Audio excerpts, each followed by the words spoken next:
하트앤 서울 복음 방송 주안의 하나 2부 방송으로 이어집니다. 주안의 하나 2부에서는 성도의 삶 속에서 나오는 묵상을 나누는 살며 생각하며와 은혜의 설교, 그리고 함께 성경을 읽으며 묵상하는 Let's Read the Bible이 준비되어 있습니다. 먼저 살며 생각하며 들으시겠습니다.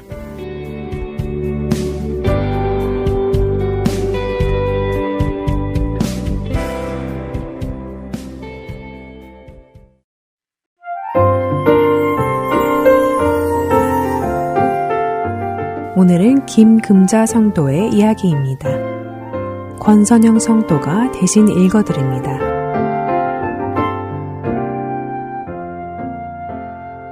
얼마 전 5월에는 어머니의 날이 있었습니다. 제가 출석하는 교회는 매년 어머니의 날이 되면 남편과 사별하고 홀로 되신 분에게 꽃 한 송이, 싱글맘으로 자녀를 키우는 어머니에게 꽃 한 송이를, 그리고 어머니를 잃거나 자녀를 잃은 어머니들에게 꽃 한 송이를 드리며 위로와 사랑을 나눕니다. 저는 32살의 나이에 남편을 잃었고 오랜 시간 싱글맘으로 아이를 홀로 키웠으며 3년 전 어머니께서 소천하셨기에 이 꽃 세 송이를 다 받을 수 있는 사람이었습니다. 지난 시간을 돌이켜보면 참으로 힘든 삶이었습니다. 결혼한 지 얼마 되지 않은 젊은 나이에 남편을 잃었을 때 정말 제 눈앞은 캄캄했습니다. 어린 딸 아이를 혼자 키워야 한다는 두려움에 밤마다 눈물로 베개를 적셨습니다. 그 시절 제 마음 깊은 곳에는 하나님을 향한 원망도 있었고 왜 나에게 이런 일이 생기는가 하는 서운함도 있었습니다. 하지만 그때의 그 시간을 되돌아보면 입술로는 하나님을 찾기는 했지만 사실은 하나님을 의지하는 것이 아니라 저의 힘으로 살려고 했던 것을 깨닫게 됩니다. 상처로 아픈 마음을 가지고 하나님께 나아가는 것이 아니라 오히려 하나님으로부터 멀어지는 방향으로 갈 때도 많았음을 깨닫게 됩니다. 그러나 그렇게 하나님으로부터 멀어져 가던 그 어렵고 긴 시간 동안 저에게 가장 큰 버팀목이 되어주신 분이 바로 저의 어머니셨습니다. 어머니는 저에게 말씀을 가르쳐 주신 선생님이셨고 새벽마다 저를 위해 무릎 꿇고 기도해 주신 분이셨습니다. 어머니께서는 시편 77편 11절 곧 여호와의 일들을 기억하며 주께서 옛적에 행하신 기이한 일을 기억하리이다 라는 말씀을 인용하시며 저에게 늘 말씀하셨지요. 하나님께서 주신 마음, 기적, 은혜, 깨달음을 꾸준히 기록하여라. 어려운 상황이 이어질 때 꺼내서 읽다 보면 어느새 영과 혼과 육이 건강하게 되살아난단다고 말이지요. 또 이런 말씀도 하셨습니다. 너의 인생에서 주님께서 주신 모든 은혜는 너만의 것이 아니기 때문에 언제나 다른 이들에게 나누거라. 기적을 체험했다면 나만을 위한 기적이 아니고 다른 사람들도 그 기적을 체험할 수 있도록 증거해야 한다고요. 저는 어머니의 그 말씀을 통해 그리고 오랜 시간의 기도 끝에 깨달았습니다. 제가 얼마나 연약한 존재인지, 그리고 그럼에도 하나님께서 저를 한 번도 포기하지 않으셨다는 것을 말입니다. 모든 소망이 끊어진 것처럼 느껴졌던 그 자리에서 하나님은 저를 기도하게 하셨습니다. 내 힘으로는 도저히 안 된다는 것을 인정하고 하나님 앞에 무릎을 꿇었을 때 비로소 참된 평안이 찾아왔습니다. 아빠의 부재로 인해 늘 소심하고 주눅들어 있던 저의 딸아이는 이제 어느덧 장성하여 오직 주님만을 경외하며 열심히 살고 있습니다. 그리고 늘 천국의 소망으로 사셨던 어머니도 바라시던 천국에 입성하셨지요. 이 세상 어느 누가 그런 은혜를 줄 수 있을까요? 오직 예수님 뿐입니다. 예수님께서는 모든 소망이 끊어진 제게 소망을 주시고 기도하게 하셨습니다. 저는 이제 항상 말씀 안에서 나를 돌아보고 무엇이든 예수님께 물어보고 답을 얻습니다. 그리고 어머니께서 저에게 남겨주신 겉면들이 제 삶 속에서 실천이 되어지고 있는지 또 돌아봅니다. 혹시 지금 삶이 무겁고 힘드신 분이 계신가요? 주님께로 다시 나아가시기 바랍니다. 주님은 지금도 우리를 기다리고 계십니다. 저의 삶을 이끌어 주신 주님이 여러분의 삶도 이끌어 주실 것입니다. 끝으로 제가 좋아하는 성경 말씀을 나눕니다. 아무것도 염려하지 말고 다만 모든 일에 기도와 간구로 너희 구할 것을 감사함으로 하나님께 아뢰라. 그리하면 모든 지각에 뛰어난 하나님의 평강이 그리스도 예수 안에서 너희 마음과 생각을 지키시리라. 빌립보서 4장 6에서 7절 말씀입니다. 주님 사랑합니다. 성도님들도 주님의 사랑 안에서 평안하시기를 기도드립니다.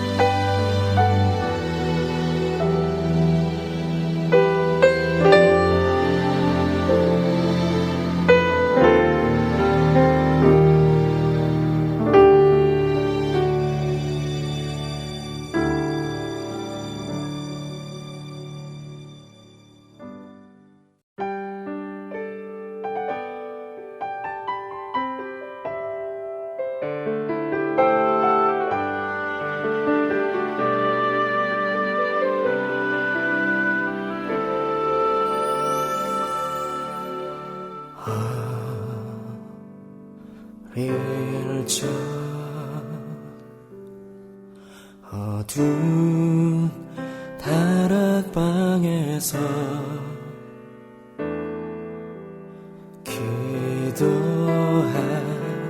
기도하시던 어머니 모습을 아직 기억해.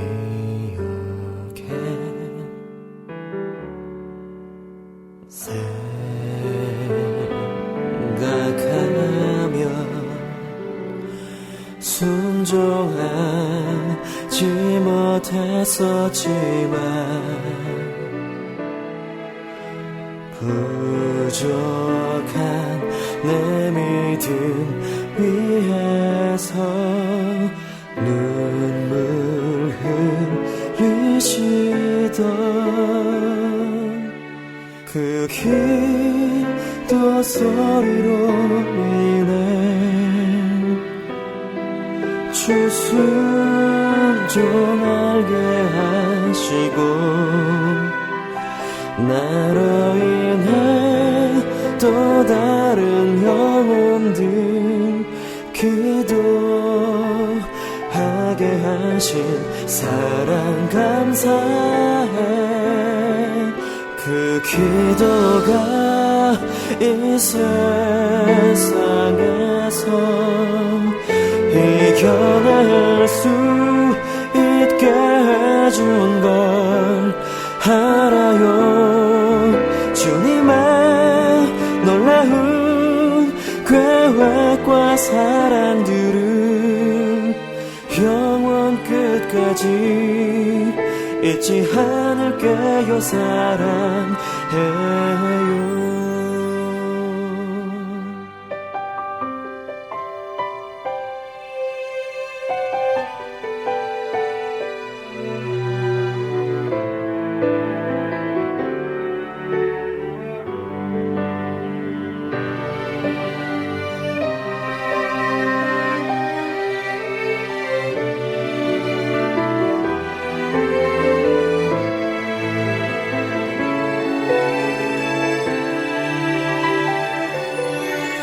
그 기도 소리로 인해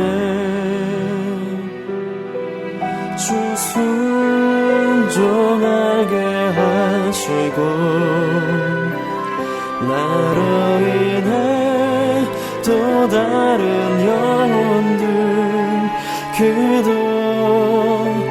하게 하신 사랑 감사해. 그 기도가 이 세상에서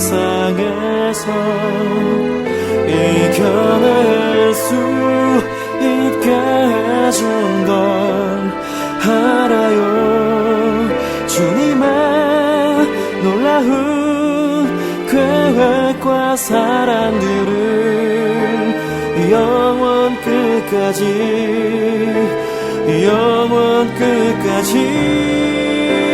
그 기도가 이 세상에서 이겨낼 수 있게 해준 걸 알아요. 이제는 느껴요. 어머님의 사랑 영원 끝까지 잊지 않을게요. 사랑해요.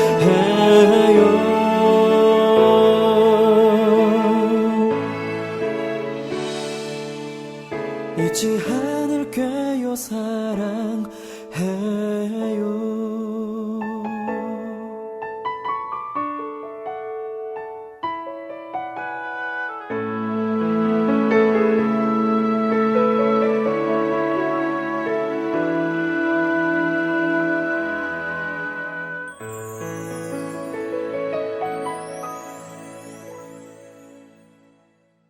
은혜의 설교 말씀 함께 들으시겠습니다.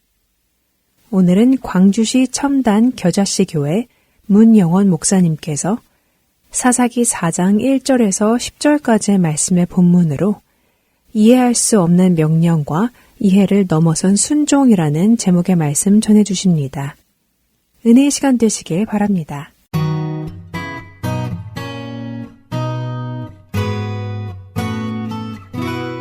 여러분, 왕이신 하나님을 섬기지 않으면 어떻게 됩니까? 자유롭게 살게 됩니까? 그렇지 않습니다. 무엇인가에 인간은 매이게 되어 있습니다. 인간은 무엇인가를 마음속에 늘 갈망하고 섬겨요. 하나님을 섬기지 않으면 다른 것을 갈망하고 섬기게 되어 있습니다.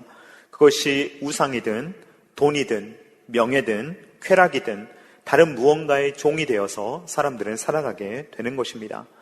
그러므로 하나님을 왕으로 섬기지 않으면 반복적으로 악을 행하게 되고 그 악 가운데 거하게 되는 것입니다. 이스라엘 백성들이 그렇게 살았습니다. 그러나 그럴 때마다 하나님은 그들을 가만두지 아니하시고 그들을 구원하고 또 구원하여 주셨습니다. 하나님은 왼손잡이 에훗을 통해서 이스라엘을 구원하셨고 소몰이꾼 삼가를 통해서 이스라엘을 구원하셨습니다. 그래서 잠깐의 평화가 임했는데 그러다가 또 어느 순간부터 이스라엘 백성들은 또 하나님을 배반하고 악을 행하게 됩니다. 사사기 4장 1절 말씀 같이 읽도록 하겠습니다. 시작. 에훗이 죽으니 이스라엘 자손이 또 여호와의 목전에 악을 행하매. 이것이 바로 인간 사사가 가지고 있는 약점입니다. 인간 사사는 죽습니다. 그러면요, 유통기한이 끝나버려요. 이 영향력 있는 사사가 죽어버리면 다시금 이스라엘 백성들은 악한 일을 행하게 되고 또 압제를 당하게 되는 이러한 악한 이 사이클이 반복된다라는 것입니다. 압제가 찾아오는 이유가 무엇입니까? 하나님을 떠나기 때문입니다. 하나님을 떠나면 악을 행하게 됩니다. 하나님은 이스라엘을 사랑하시기 때문에 악을 행하는 것을 그저 두고만 보실 수 없습니다. 그러면 개입하십니다. 진노하시고 압제를 당하게 하십니다. 그 사건을 통해서 이스라엘은 다시 부르짖고 하나님을 찾게 됩니다. 이 사사기의 사이클이 계속 반복되는 것입니다. 이러한 일이 일어나게 되었던 이유는 이스라엘 백성들이 하나님의 명령에 불순종했기 때문입니다. 가나안 땅에 있는 모든 이방 민족을 몰아내고 진멸하라 라는 명령을 주셨는데 이스라엘 백성들이 그렇게 하지 않았던 것입니다. 그래서 남아있던 이방 민족들이 이스라엘 백성들의 옆구리에 가시가 되고 그들을 사로잡는 올무가 되어서 그들을 괴롭혔다라는 것입니다.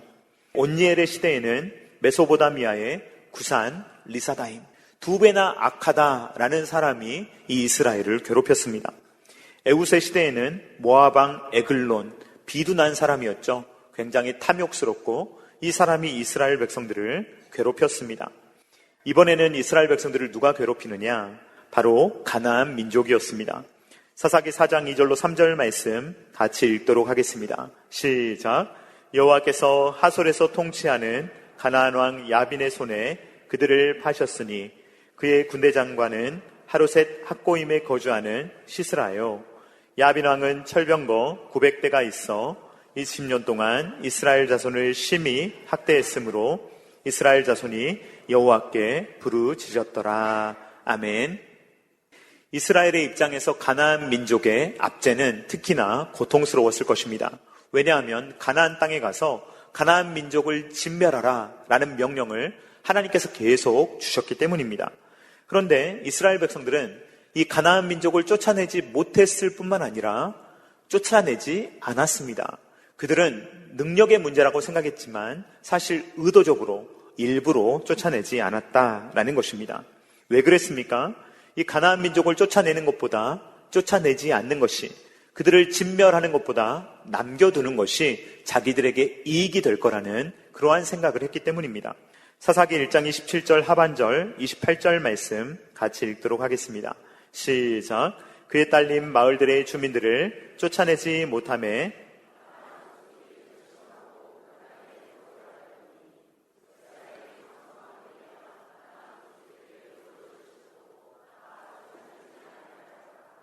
이스라엘 백성들이 가나안 족속을 쫓아내지 못합니다. 이렇게 열심히 쫓아내지 않으니까 가나안 민족도 마음을 먹고 내가 왜 나가야 되냐, 내가 원래 살던 땅인데 하고 안 나가는 거예요. 그리고 시간이 좀 흐르니까 이스라엘 백성들이 가나안 백성들을 노예화시킵니다. 종이 생기니까 좋네, 종을 부려보니까 내가 편하네, 내가 돈이 더 많아지네, 이러면서 가나안 민족들을 종으로 부렸다라는 것입니다. 하나님의 명령은 무엇이었습니까? 가나안 족속을 진멸하라. 그런데 이스라엘 백성들은 자기들에게 이익이 되는 쪽, 경제적인 논리를 앞세워서 가나안 민족을 쫓아내지 않았습니다. 자, 여러분, 하나님께서 가나안 민족을 쫓아내게 하신 것, 진멸하게 하신 것, 그 이유가 무엇입니까? 이스라엘 백성을 편애하셔서 그냥 가나안 민족은 그냥 미워하시기 때문에 그렇게 한 것입니까? 그렇지 않습니다. 하나님께서 가나안 민족을 진멸하게 하신 것은 가나안 민족이 너무 악했기 때문입니다. 그들이 악했기 때문에 이스라엘 민족을 회초리로 들어서 그들을 심판하셨던 것입니다. 그러면 이스라엘 백성들은 하나님의 명령대로 그들을 가엾게 여기지 말고 심판했어야 옳은 것입니다. 그런데 이스라엘 백성들은 자기들의 논리를 앞세워서 하나님의 명령에 불순종했습니다. 그러자 어떤 일이 일어나게 되었느냐? 시간이 흐르자 어느 순간 역전이 되었고, 이제는 이스라엘 백성들이 처음에는 가나안 민족을 압제했었는데 이제는 가나안 민족이 이스라엘을 압제하는 이러한 역전 현상이 일어나게 되었던 것입니다. 여러분, 한번 생각해 보십시오. 우리는 늘 성경을 읽을 때 이스라엘 백성들의 입장만 생각하는데 가나안 민족의 입장이 되어서 한번 생각해 보시기 바랍니다. 비록 악한 민족이었지만 가나안 땅에서 자기들은 잘 살고 있었어요. 그런데 갑자기 굴러온 이스라엘 민족이 나가라는 거죠. 막 공격하는 거죠. 그리고 자기들을 압제하기 시작합니다. 노예화시킵니다. 그러면 가나안 민족들의 마음 가운데 어떤 마음이 있었겠습니까? 이스라엘 민족을 혐오하고 어떻게 하면 저들의 압제에서 벗어날까라는 것을 생각했을 것이 분명합니다. 이제 가나안 민족이 점점 힘을 얻게 되는데 결정적으로 어떻게 힘을 얻게 되느냐? 첨단 무기를 만들게 됩니다. 그때 당시에 첨단 무기는 무엇이냐면 철병거입니다.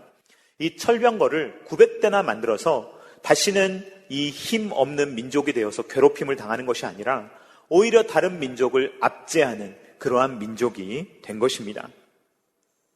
여러분, 가나안 민족이 이제 이스라엘을 압제하게 되었는데 어떻게 압제를 하겠습니까?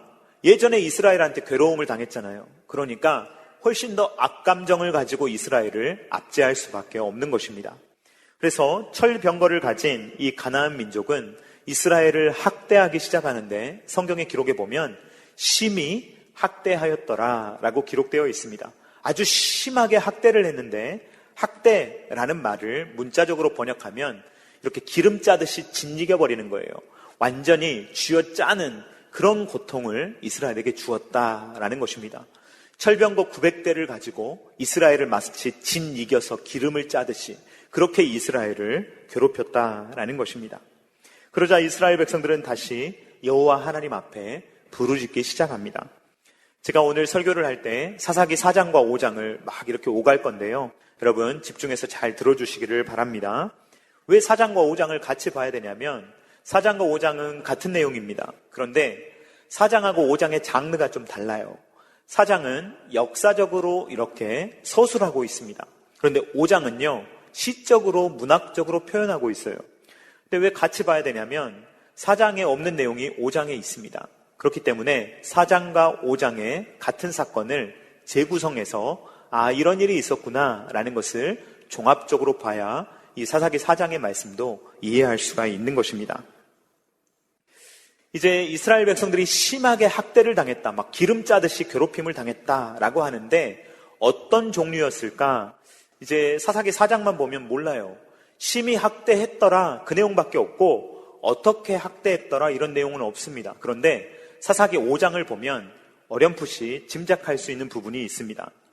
사사기 5장을 보면 어떤 어머니가 나옵니다. 어떤 어머니가 이렇게 창가에서 이렇게 하염없이 바라보면서 아들을 기다려요. 그런데 내 아들이 왜 안 오지? 내 아들이 올 때가 지났는데 너무 늦네 하면서 아들을 걱정하는 모습이 등장하게 됩니다.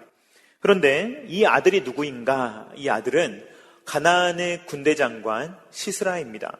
철병거 900대를 몰고 다니는 지휘하는 지휘관입니다. 왜 내 아들이 안 오지? 라는 것을 걱정합니다. 사사기 5장 28절 말씀 같이 읽도록 하겠습니다. 시작. 시스라의 어머니가 창문을 통하여 바라보며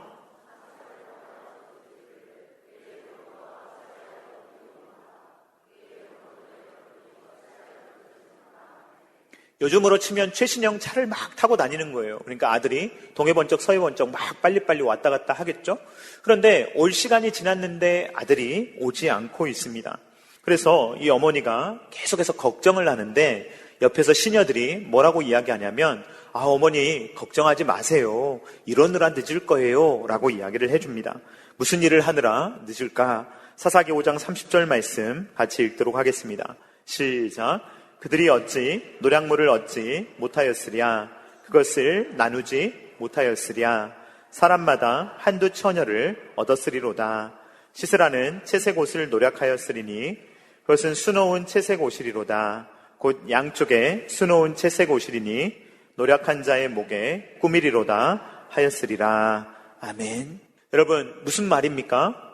예쁘게 표현되어 있지만 이런 말입니다. 어머니 걱정하지 마세요. 지금 아드님은요 노략질 하느라 늦는 겁니다. 신나게 다른 사람 괴롭히고 그 사람 거 뺏어오고 그러느라 늦는 겁니다. 그러니까 걱정하지 마세요. 그런 이야기입니다. 여러분 근데 이 시스라가 얼마나 악한 사람이냐면 철병거 900대를 가지고 가서 막 초토화시키고 다 뺏는 거예요. 그런데 물질만 뺏는 게 아니라 사람을 노획해 옵니다. 특히 여자들에게 관심이 많습니다.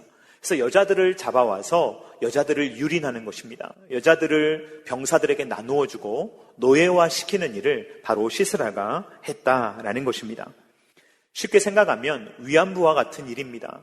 그런 일들이 이스라엘 자손들에게 일어났다는 거예요.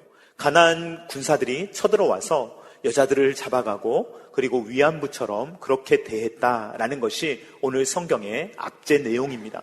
그러니까 이의 몸만 괴롭힌 것이 아니라 영혼까지 파괴시키는 매우 악한 일을 이 가나안 왕 야빈과 시스라가 철병거 900대를 가지고 했다라는 것이 오늘 본문의 내용입니다. 이런 압제를 당하니까 이스라엘 백성들이 얼마나 굴욕적입니까? 얼마나 고통스럽습니까? 이제 하나님 앞에 막 부르짖기 시작하는데 하나님께서 구원자를 세워주십니다. 여러분 당시 사람들이 기대하는 사사는 어떤 사사겠습니까? 철병거 900대를 가지고 있는 적을 상대할 수 있는 지략과 힘을 가진 어떤 남성을 원했을지 모릅니다.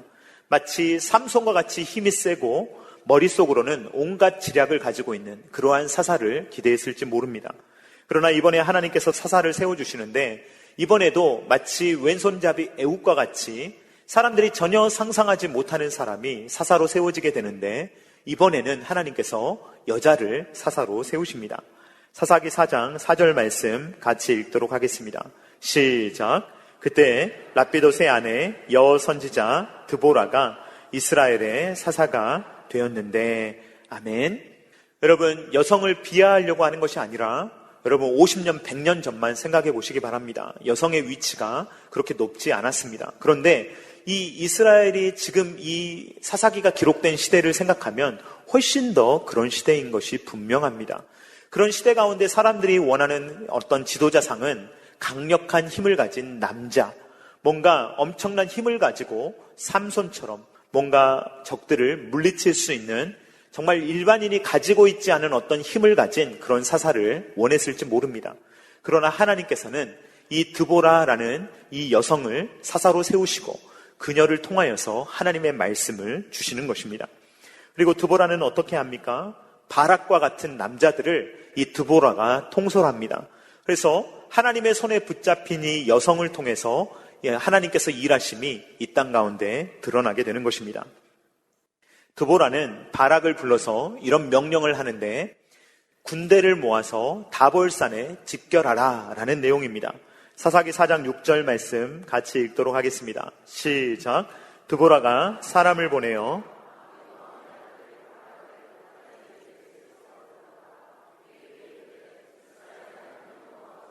이같이 명령하지 아니하셨느냐? 너는 납달리 자손과 스불론 자손 10,000명을 거느리고 다볼산으로 가라. 아멘. 여러분, 이 명령이 순종하기 쉬운 명령이었을까요? 어려운 명령이었을까요?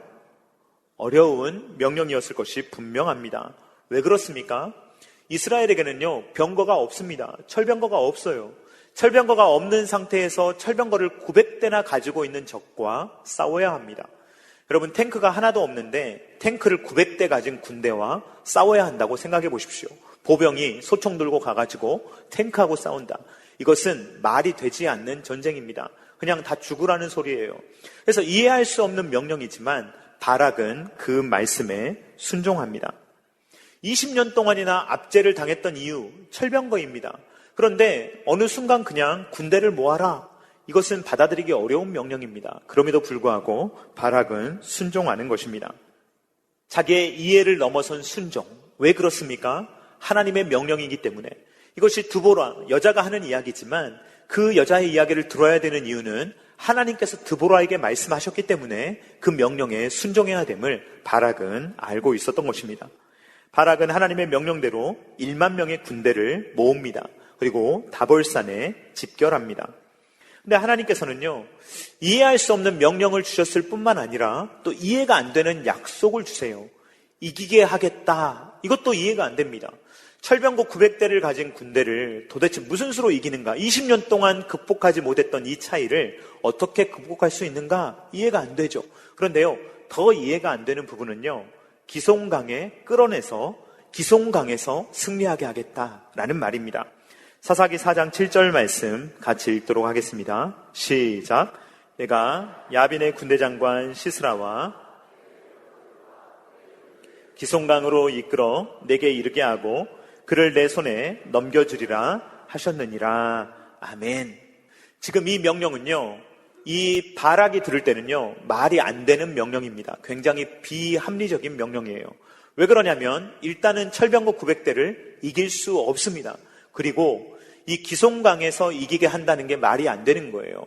왜 그런지에 대해서 잠깐 설명을 드리도록 하겠습니다. 일단 여러분 이해가 안 되는 거는요, 성경을 읽으시다 보면 이 부분이 이해가 안 돼야 정상이에요. 왜 이해가 안 돼야 되느냐? 이 시스라가 군대를 어디에 모으냐면요, 기송강가로 모으게 됩니다.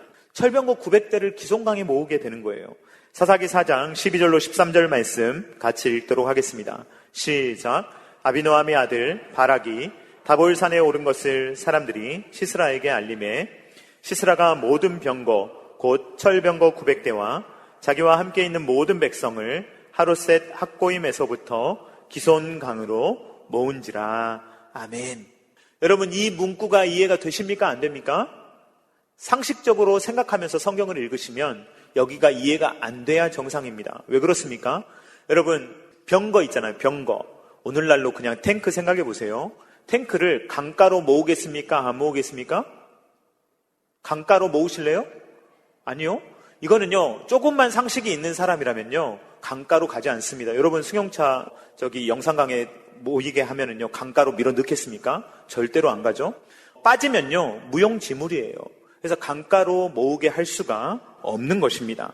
그런데 철병거 900대를 집결시켰단 말이에요. 기송강가로. 시스라가 바보가 아닌 이상 왜 그랬을까라는 것을 먼저 이해할 필요가 있습니다. 이것을 이해하려면 이스라엘의 기후를 이해할 필요가 있습니다. 이스라엘은 건기와 우기가 명확하게 나뉩니다. 그래서 몇 달 동안은 비가 아예 안 오고요.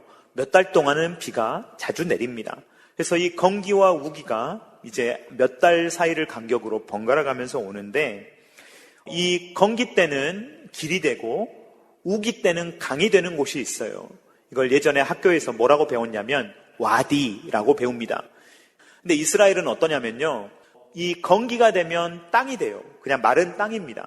그리고 물이 잘 흘러가는 지역이기 때문에 도로가 됩니다. 사람들이 다닐 수 있는 좋은 도로가 돼요. 그런데 비가 오면 그 땅이 강이 되는 것입니다. 그런 땅이 바로 기송강이다라는 것입니다. 그래서 시스라가 왜 강에 철병거를 집결시켰을까라는 부분이 이제 이해가 됩니다. 그 지역은 와디입니다. 그러면 여러분, 우기였겠습니까? 건기였겠습니까? 건기입니다. 명확한 건기예요. 비가 조금이라도 내릴 가능성이 있다면 시스라는 절대로 병거를 기송강에 집결시키지 않았을 것입니다. 조금이라도 내릴 가능성이 있다면요. 근데 가능성이 아예 없었기 때문에 그 시즌에는 절대로 비가 오지 않기 때문에 그의 병거를 기송강가에 집결시켰던 것입니다. 그런데 그 강가는요, 그러니까 철병거가 기동하기에 매우 좋은 장소예요. 그러니까 바락의 입장에서도 이해가 안 되는 것이죠. 아니, 병거만을 상대하는 것도 어려운데 병거에게 유리한 지형, 기송강으로 이끌어내어서 이기게 하신다는 말이 도대체 무슨 말일까? 바락은 절대로 이해하기 어려웠을 것입니다. 그런데 이때 이 산에 있으면 공격을 못 하잖아요. 다볼산에 있으면 병거가 공격을 못 합니다. 그런데 다볼산에서 내려와서 공격을 하게 합니다. 자, 사사기 4장 14절 말씀 같이 읽도록 하겠습니다. 시작. 드보라가 바락에게 이르되 일어나라. 이는 여호와께서 시스라를 내 손에 넘겨주신 날이라. 여호와께서 너와 너의 앞서 나가지 아니하시느냐 하는지라. 이에 바락이 10,000명을 거느리고 다볼산에서 내려가니. 여러분, 이것이 합리적인 명령입니까? 비합리적인 명령입니까? 굉장히 비합리적이고도 무모한 명령으로 보입니다. 왜냐하면 지금 철병거 900대 20년 동안 이기지 못했던 그 군대가 가장 기동하기 좋은 장소에서 기다리고 있거든요. 그런데 산에서 이스라엘 백성들이 도보로 내려와서 그 기동성 좋은 철병거를 공격한다. 이건 자살행위입니다. 이건 해서는 안 되는 행위입니다. 그렇다면 여러분, 왜 이렇게 순종할 수 있었고 결과가 나오거든요. 근데 큰 승리를 거둔단 말이에요. 자, 사사기 4장 15절 말씀 같이 읽도록 하겠습니다. 시작. 여호와께서 바락 앞에서 시스라와 그의 모든 병거와 그의 온 군대를 칼날로 혼란에 빠지게 하심에 시스라가 병거에서 내려 걸어서 도망한지라. 아멘. 4장만 보면 이해가 안 돼요. 4장만 보면 정확하게 이해가 안 됩니다. 그런데 5장을 봐야 이해가 됩니다. 왜 바락이 다볼산에서 내려가서 기송강에 집결하고 있는 그들을 공격할 수 있었는지, 그리고 혼란에 빠졌다는 말이 무엇인지, 왜 시스라와 병사들은 철병거를 버려두고 도보로 도망가야 했는지를 5장을 보면 알 수 있다라는 것입니다. 사랑하는 성도님들, 전쟁은 하나님의 손에 달려있는 줄로 믿습니다. 근데 하나님이 일하시는 방법이 달라요. 하나님이 어떤 때는요, 기가 막힌 방법으로 역사를 하세요. 어떤 때는 몰라요. 어떻게 하셨는지. 예를 들어서 여리고가 어떻게 무너졌을까 우리는 모릅니다. 하나님이 어떤 방법으로 여리고를 한순간에 무너뜨리셨는지 성경이 기록하지 않아요. 근데 하나님께서 어떤 때는요, 우박을 내리기도 하세요. 어떤 때는 지형을 이용하게 하시기도 하시고, 하나님은 여러 방법을 사용하십니다. 그런데 이번에는 어떤 방법을 사용하셨느냐? 하나님께서 사용하신 방법은 폭우였습니다. 갑자기 건기, 절대로 비가 오지 않을 만한 시간이었는데 갑자기 비가 쏟아진 것입니다. 사사기 5장 4절 말씀 같이 읽도록 하겠습니다. 시작. 여호와여, 주께서 세일에서부터 나오시고 에돔 들에서부터 진행하실 때 땅이 진동하고 하늘이 물을 내리고 구름도 물을 내렸나이다. 아멘. 5장이 4장에 빠져있는 설명을 하는데 내리지 않을 때 비가 갑자기 쏟아졌다라는 것입니다. 여러분, 이스라엘은요, 땅이 우리하고 좀 다릅니다. 우리가 사는 이 한국 땅은요, 대한민국 땅은 이렇게 땅이 주로 촉촉합니다. 그래서 산도 많고 나무도 많기 때문에, 물도 많기 때문에 땅이 좀 젖어 있을 때가 많아요. 근데 이스라엘은요, 그렇지 않습니다. 이스라엘은 나무도 그렇게 많지 않고요, 지형에 따라서 이 건기 때는 특별히 비가 오지 않으면 어떤 현상이 일어나냐면 벽돌 현상이 일어납니다. 벽돌 현상은요, 비가 오랫동안 오지 않는 이 땅에 햇볕이 계속 그 땅을 말리고 또 말리면 이 겉 표면이 굉장히 딱딱해집니다. 그래서 물을 잘 흡수하지 못해요. 그래서 비가 이렇게 내리면요, 그 비가 다 어디로 내리냐면 땅이 흡수하지 못하기 때문에 낮은 곳으로, 물이 흐르는 곳으로 재빨리 모입니다. 마치 계곡에 물이 갑자기 불어나듯이 이 기송강과 같은 와디 지형은 금방 강가가 되는 거예요. 그래서 이때 당시에 내렸던 비가 갑자기 기송강을 덮치니까 이 기송강에 있는 이 전차가 다 표류하게 되었다라는 것입니다. 사사기 5장 21절 말씀 같이 읽도록 하겠습니다. 시작. 기송강은 그 무리를 표류시켰으니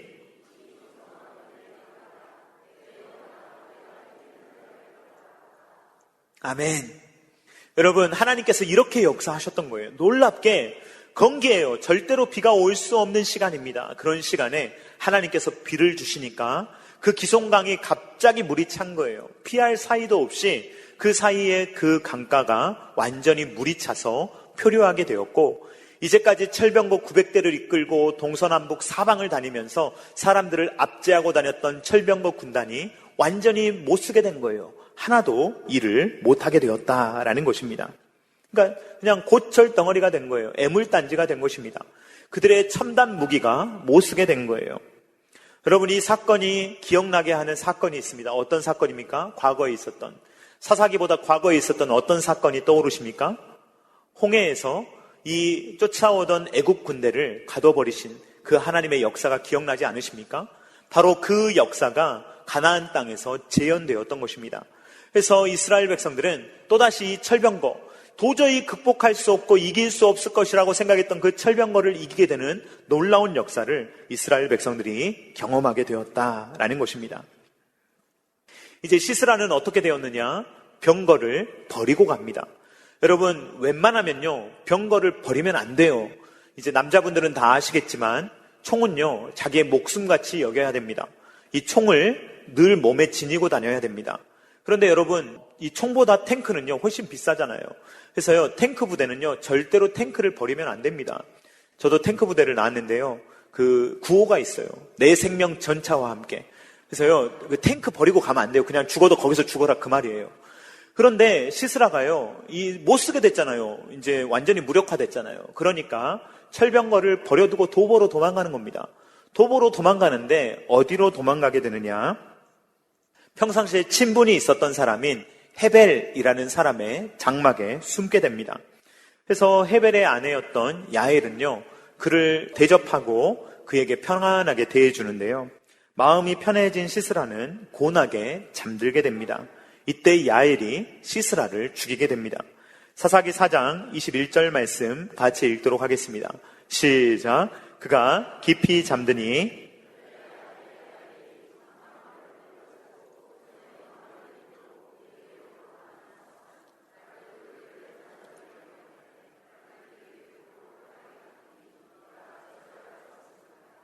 네, 이 장면이 좀 끔찍하기도 하고 무슨 여성이 힘이 있어서 이랬을까라고 생각할 수 있겠는데요. 여러분, 옛날에 장막 치는 일은 여성의 일이었습니다. 그래서 여성들은요, 이거에 전문가였어요. 그래가지고 야헬이 이 틈을 타서, 시스라가 잠든 틈을 타서 그를 죽였다라는 것이 성경의 기록입니다. 이 악인이 얼마나 비참하게 죽느냐라는 것인데요, 이것이 조금 더 이런 면을 보여주는 겁니다. 어떤 면이냐? 시스라가 이제까지 했던 일이 무엇입니까? 사람들을 약탈하고 특별히 여성들을 유린하는 일을 이 시스라가 해왔습니다. 여성들을 막 군인들한테 노예로 나눠줬거든요. 그런데 시스라는 누구의 손에 죽습니까? 여성의 손에 죽는다라는 것이 성경에 기록되어 있다라는 것입니다. 가나안 왕 야빈과 군대장관 시스라, 그리고 철병거 900대, 완전히 테토남들이에요. 완전히 남성적인 그런 사람들인데 누구에게 당하느냐? 여성들에게 당합니다. 드보라와 야엘에 의해서 완전한 패배를 당하게 되었다라는 것입니다. 하나님의 손에 붙들리면 하나님께서 이런 역사를 통해서 이스라엘을 구원하시고, 사람들은 여성들이 구원자가 아니라고 생각했을지 모르지만 드보라와 야엘의 손을 통해서 이스라엘 백성들을 구원하시는 하나님을 우리는 성경 본문에서 발견하게 되는 것입니다. 여러분, 오늘 본문 말씀을 통해서 우리가 발견하게 되는 하나님은 어떤 분이십니까? 하나님은 우리의 구원자이신 줄로 믿습니다. 어떤 상황에서도 저와 여러분들을 구원하시는 분인 줄로 믿습니다. 이스라엘 백성들은요, 죄를 범했어요. 그럼에도 불구하고 하나님께서 그들을 구원하셨다라는 것입니다. 하나님은 저와 여러분들의 조건을 보고 구원하시는 분이 아닙니다. 좀 잘하면 구원하시고 여러 번 실수하면 버려버리시는 그런 분이 아니라는 것입니다. 하나님께서 저와 여러분들을 선택하셨다면 반드시 구원하실 줄로 믿습니다. 또 하나님은 어떤 분이십니까? 전능하신 분인 줄로 믿습니다. 우리가 생각할 때는 이런 상황에서는 하나님 구원 못 하시겠지. 철병거 900대가 있으면 안 되겠지. 나는 못 이기겠지. 그렇지 않다는 것입니다. 하나님은 어떤 방법을 사용하실지 모르지만 하나님께서는 전능하신 분이기 때문에 무에서 유를 창조하신 분 아닙니까? 그 하나님께서 도우신다면 못할 일이 없으신 줄로 믿습니다. 그렇다면 여러분, 우리가 어떻게 이 땅을 살아가야 되겠습니까? 믿음으로 살아야 될 줄로 믿습니다. 여러분, 혹시 패배주의에 빠지신 분 계십니까? 나는 아무것도 못해 무력감에 빠지신 분이 계십니까? 사탄이 여러분들을 압제하고 있는데 그 압제에서 빠져나오지 못하고 나는 역시 안 돼. 나는 또 죄를 지었어. 나는 또 실패했어. 나는 또 넘어졌어. 이러면서 거기에서 나올 생각을 하지 못하고 그냥 그곳에 머물러 계신 분이 계십니까? 여러분, 하나님께 부르짖으시기를 주님의 이름으로 축원드립니다. 하나님께 부르짖으시면 하나님께서 반드시 여러분들을 구원하여 주실 줄로 믿습니다. 하나님은 어떤 분이십니까? 우리를 건지시고도 남는 분입니다. 철병거 900대를 그렇게 쉽게 무력화시키는 분이에요. 우리가 생각할 때는 이길 수 없는 철병거죠. 그러나 하나님은 그것을 쉽게 무너뜨리신다라는 것입니다.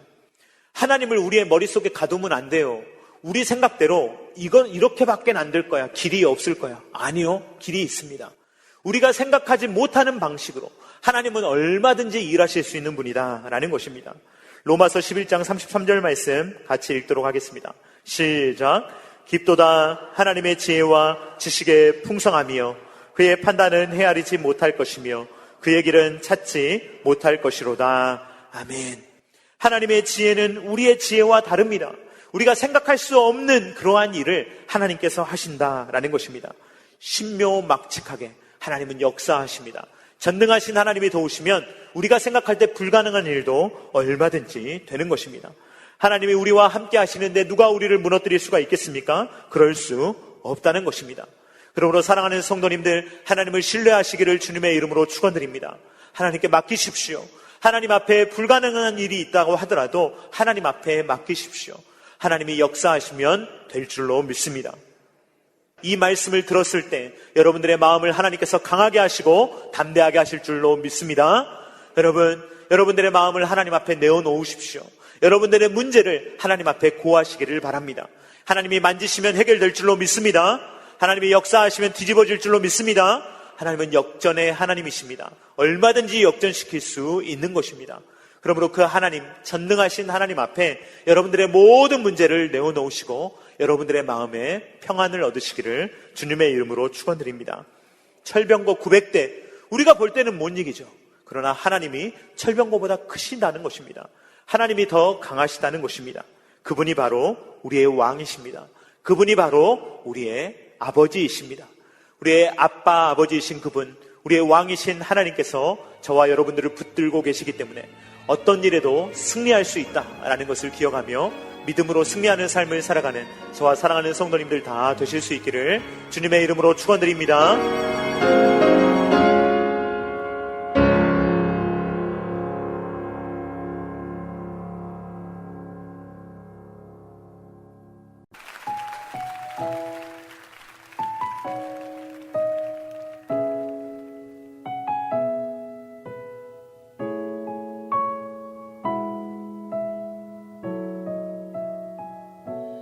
주 없이 살 수 없네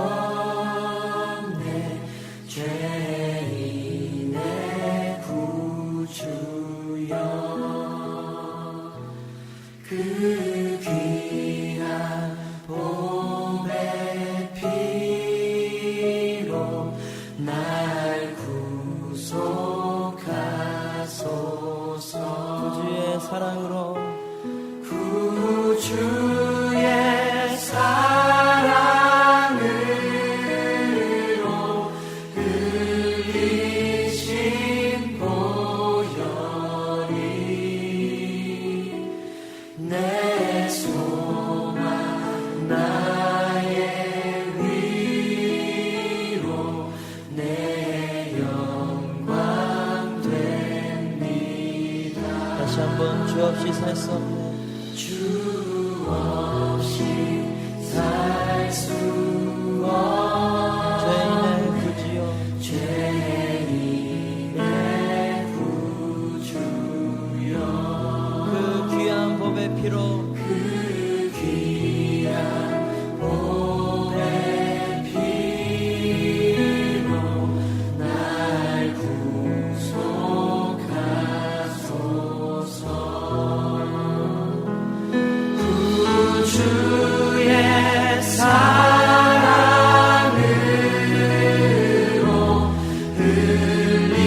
흘리신 보혈이 내 소망 나의 위로 내 소망 나의 위로 내 영광 됩니다.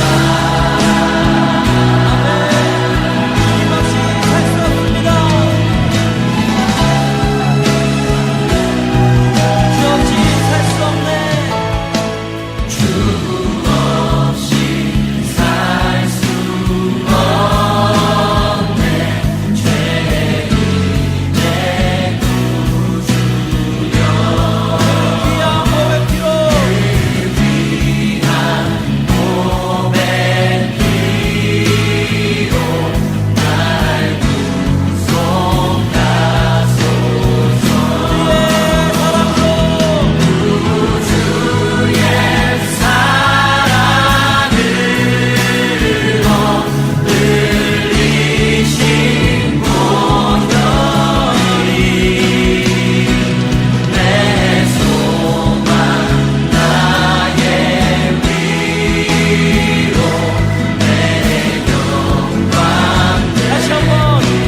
안녕하세요. 저는 필린 지역 오마티에 CD를 놓고 관리하고 있는 봉사자 전인숙 자매입니다. 복음으로 많은 이들이 구원받기를 소원합니다. 아멘. 안녕하세요. 저는 멤피스에서 CD 배치 봉사를 하고 있는 조영순입니다. 현재 파머스 마켓과 아시아나 마켓에 CD를 놓고 있습니다. 이 CD로 예수 그리스도가 전해지고 많은 이들이 생명을 얻기를 소망하며 기도합니다. 감사합니다. 안녕하세요. 저는 워싱턴에서 CD 배치를 봉사하고 있는 이소벨입니다. 현재 패드웨이 H마켓에 CD를 놓고 있습니다. 복음사역에 동참할 수 있어서 참 기쁩니다. 감사합니다.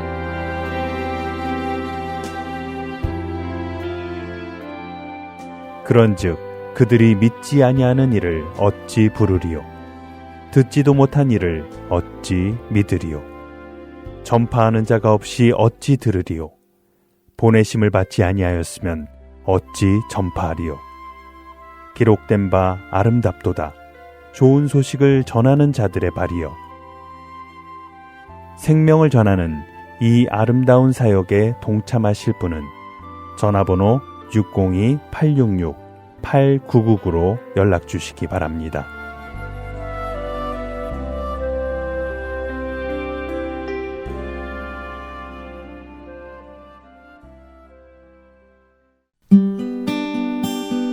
기쁜 소식 사랑으로 땅끝까지 전하는 아랜송.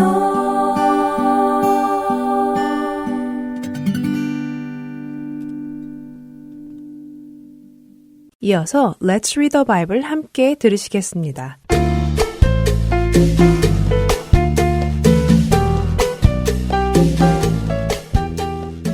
애청자 여러분, 안녕하세요. Let's Read the Bible 진행의 김종우입니다. 세상을 향한 심판인 진노의 대접이 땅에 부어지기까지 하나님은 기다리시고 기다리셨습니다. 그러나 이제 더 이상 미룰 수가 없는 때가 되었습니다. 오늘 읽을 요한계시록 16장에서 그 진노의 대접이 드디어 땅에 부어지기 시작합니다. 대접이 땅에 부어지자 지금까지처럼 오래 기다리심이 아니라 아주 빠른 속도로 땅에 대접이 부어지는 것이 기록됩니다.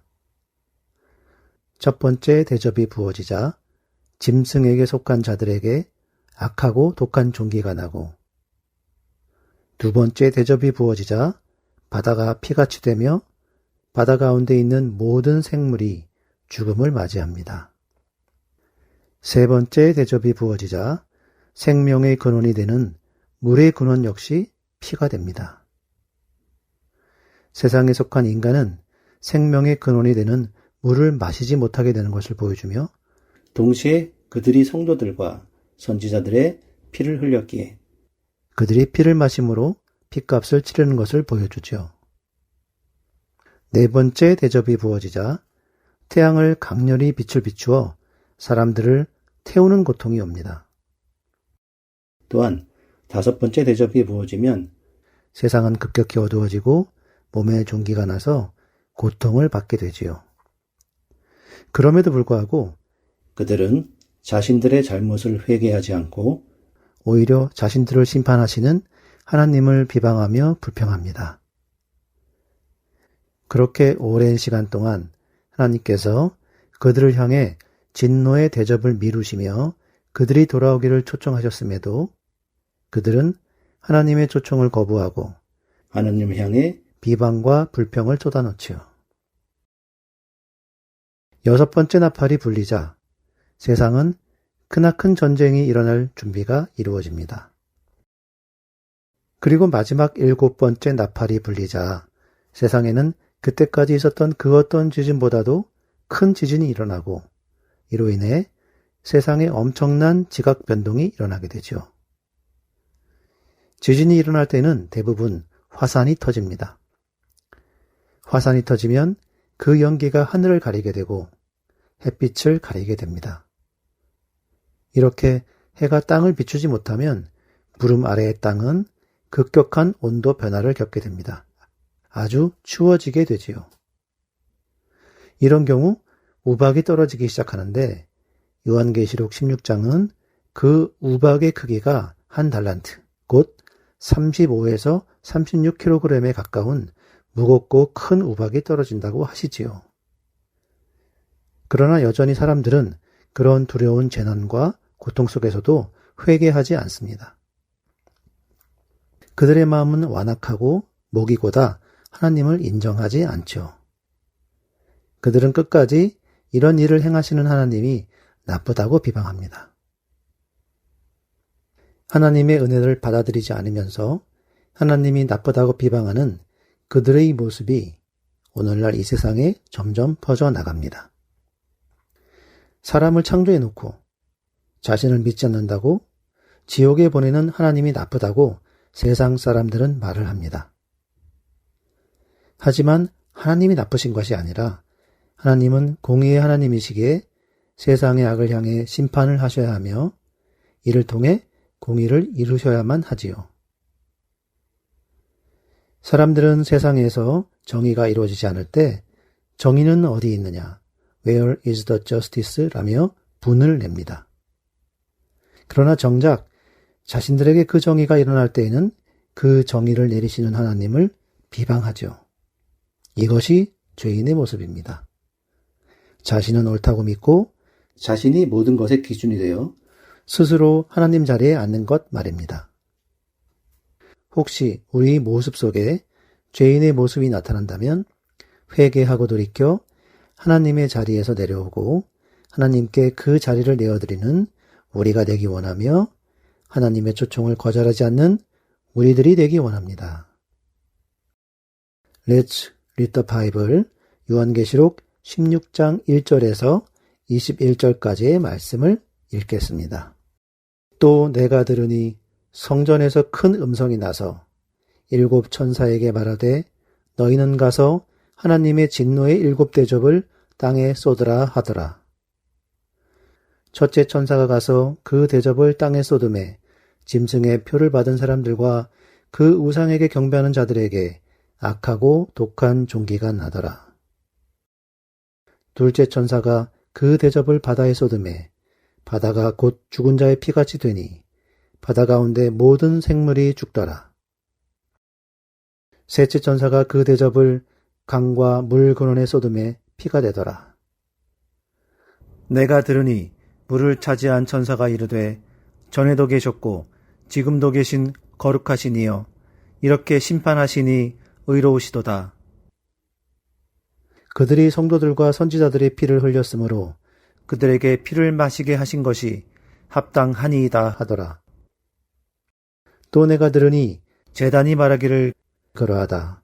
주 하나님 곧 전능하신 이시여 심판하시는 것이 참되시고 의로우시도다 하더라. 넷째 천사가 그 대접을 해에 쏟음에 해가 권세를 받아 불로 사람들을 태우니 사람들이 크게 태움에 태워진지라. 이 재앙들을 행하는 권세를 가지신 하나님의 이름을 비방하며 또 회개하지 아니하고 주께 영광을 돌리지 아니하더라. 또 다섯째 천사가 그 대접을 짐승의 왕자에 쏟으니 그 나라가 곧 어두워지며 사람들이 아파서 자기 혀를 깨물고 아픈 것과 종기로 말미암아 하늘의 하나님을 비방하고 그들의 행위를 회개하지 아니하더라. 또 여섯째 천사가 그 대접을 큰 강 유브라데에 쏟음에 강물이 말라서 동방에서 오는 왕들의 길이 예비되었더라. 또 내가 보매 개구리 같은 새 더러운 영이 용의 입과 짐승의 입과 거짓 선지자의 입에서 나오니 그들은 귀신의 영이라 이적을 행하여 온 천하 왕들에게 가서 하나님 곧 전능하신 이 큰 날에 있을 전쟁을 위하여 그들을 모으더라. 보라, 내가 도둑같이 오리니 누구든지 깨어 자기 옷을 지켜 벌거벗고 다니지 아니하며 자기의 부끄러움을 보이지 아니하는 자는 복이 있도다. 새 영이 히브리어로 아마겟돈이라 하는 곳으로 왕들을 모으더라. 7째 천사가 그 대접을 공중에 쏟음에 큰 음성이 성전에서 보좌로부터 나서 이르되 되었다 하시니 번개와 음성들과 우레소리가 있고 또 큰 지진이 있어 얼마나 큰지 사람이 땅에 있어 온 이래로 이같이 큰 지진이 없었더라. 큰 성이 세 갈래로 갈라지고 만국의 성들도 무너지니 큰 성 바벨론이 하나님 앞에 기억하신 바 되어 그의 맹렬한 진노의 포도주 잔을 받음에 각 섬도 없어지고 산악도 간데 없더라. 또 무게가 1 달란트나 되는 큰 우박이 하늘로부터 사람들에게 내리매 사람들이 그 우박의 재앙 때문에 하나님을 비방하니 그 재앙이 심히 큼이러라. Let's read the Bible. 오늘은 요한계시록 16장 1절에서 21절까지의 말씀을 읽었습니다.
십자가를 질 수 있나 주가 물어보실 때 십자가를 질 수 있나 주가 물어보실 때 죽기까지 따르오리 저들 대답하리. 오늘 우리에게 묻고 계십니다. 십자가를 질 수 있나 주가 물어보실 때 죽기까지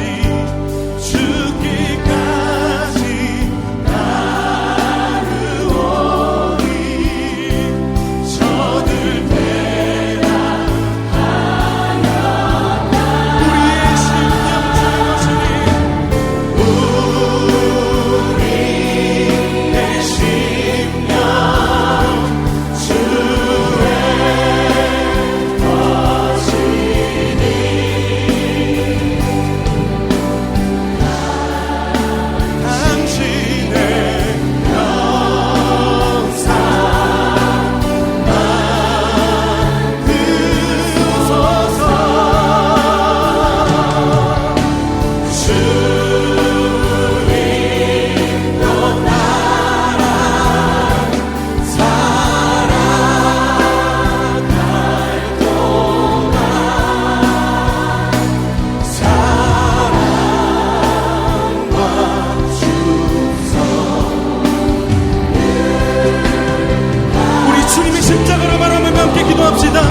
죽기까지 순종하신 십자가의 그 길, 이제 우리에게 맡겨주신 십자가를 지고 주님을 따르겠습니다.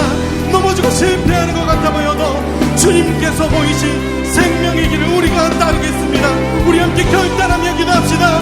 주여 하나님, 우리를 위하여 택하신 주님의 방법, 우리를 위하여 택하신 주님의 길, 우리를 위하여 택하신 주님의 길, 놀라우신 그 십자가의 길, 우리가 따르는 것이 세상의 길이 아니라 아버지가 주신 그 길, 이 말씀을 따라 죽음까지도 두려워하지 않으시고 그 뜻을 이루시며 그 길을 가신 아버지의 뜻을, 예수 그리스도의 그 십자가의 길을, 그 놀라운 길을 우리가 따라가길 원합니다.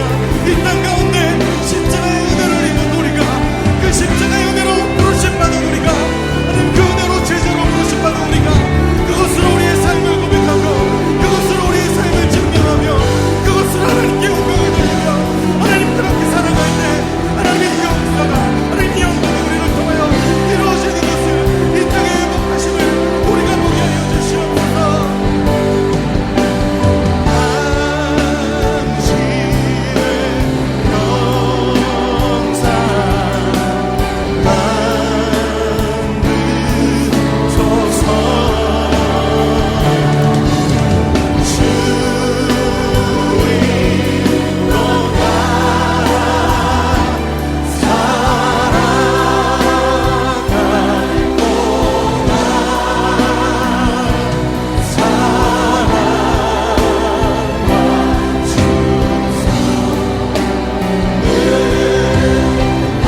사랑과 은혜 앞에 우리 충성을 다하여 주님 앞에 나아가길 바랍니다. 우리가 주님 앞에 우리의 삶을 맡겨드리길 바랍니다. 하나님, 우리가 주님의 걸어가신 그 십자가의 길을 따르길 바랍니다. 주님, 우리의 삶을 인도하여 주시옵소서. 하나님, 우리의 삶을 통하여 주님 영광 받아 주시옵소서.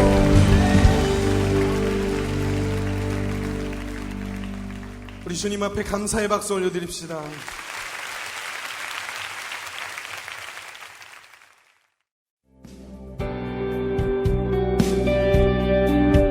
주안의 하나 2부 준비된 순서는 여기까지입니다.